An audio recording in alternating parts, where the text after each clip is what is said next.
বন্ধুরা আসসালামু আলাইকুম।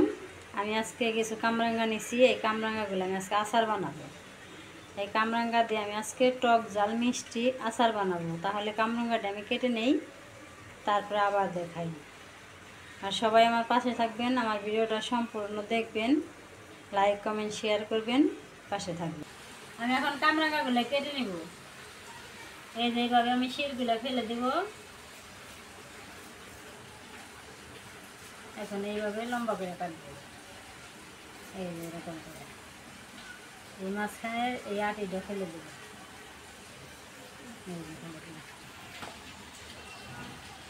এই যে আটিগুলো আমি ফেলে দিলাম। এই যে মাঝখানে দাগ পড়ে গেছে, সিমেন্টে পড়ছিল তো এই জন্য দাগ পড়ে গেছে। এই কামরাঙ্গাগুলো আমি এইভাবে কেটে নিছি।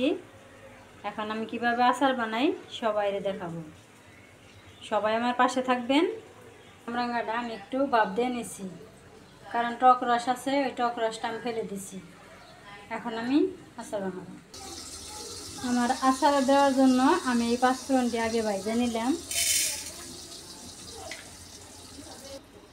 এখন আমি আচারের জন্য সরিষার তেল দিয়ে দেব। এই সরিষার তেল দিয়ে দিলাম। এখন আমি কয়েকটা এলাচি আর দারচিনি দিয়ে দিলাম। এখন আমি এই কামরাঙ্গাগুলো দিয়ে দেব।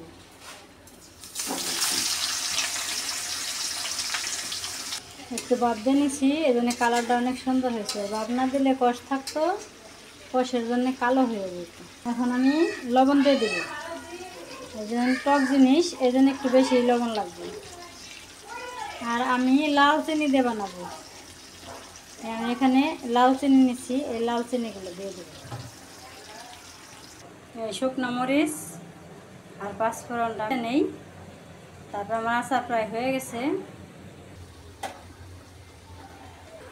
এই যে আমার আচার হয়ে গেছে। শুকনো মরিচ আর 5 ফোড়নটি বাইটে দিয়ে দেবো। বাইজে রাখছি, এখন বাইটে দেবো। এখন আমি 5 ফোড়ন দিয়ে নামিয়ে নেব। এই 5 ফোড়ন দিয়ে 5 ফোড়ন আর শুকনো মরিচ এগুলো বাইজে বাইটে দিলাম। অনেক সুন্দর হয়েছে না আচারটা? আমরাগুলো পারছি, এই আমরা আজকে আচার বানাবো। আমরাগুলো শুইলে ধুয়ে কাইটা নেই, তারপর আমি কীভাবে আচার বানাই সবাইকে দেখাবো। আমরাগুলো আমি কেটে নিছি। এখন একটু সিদ্ধ দিয়ে একটু কষটা ফালাই নিব। এখন ধুয়ে আমি সিদ্ধ দিয়ে দিব। এখন আমরার আচারের জন্য সরিষার তেল আমরাগুলো দিয়ে দেব।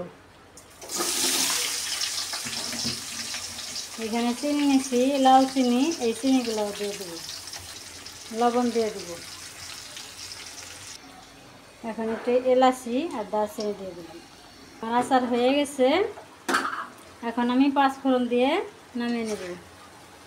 আমরা আর কামরাঙ্গার আচার কেমন হলো সবাই কমেন্টস করবেন। সবাই আমার পাশে থাকবেন। আমি এখন আমরা আচারটা 5 ফোড়ন দিয়ে নামিয়ে নিই। এই যে 5 ফোড়নগুলো দিয়ে দেবো। এখানে শুকনো মরিচ আর 5 ফোড়ন গুঁড়া করে রাখছি, এগুলো দিয়ে দিলাম। টক ঝাল মিষ্টি আচার অনেক সুন্দর হয়েছে। আপনারা এইভাবে বানিয়ে খাইয়ে দেখবেন, অনেক ভালো লাগবে।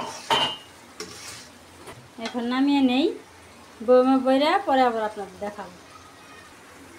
এই দেখুন কত সুন্দর আচার হয়েছে।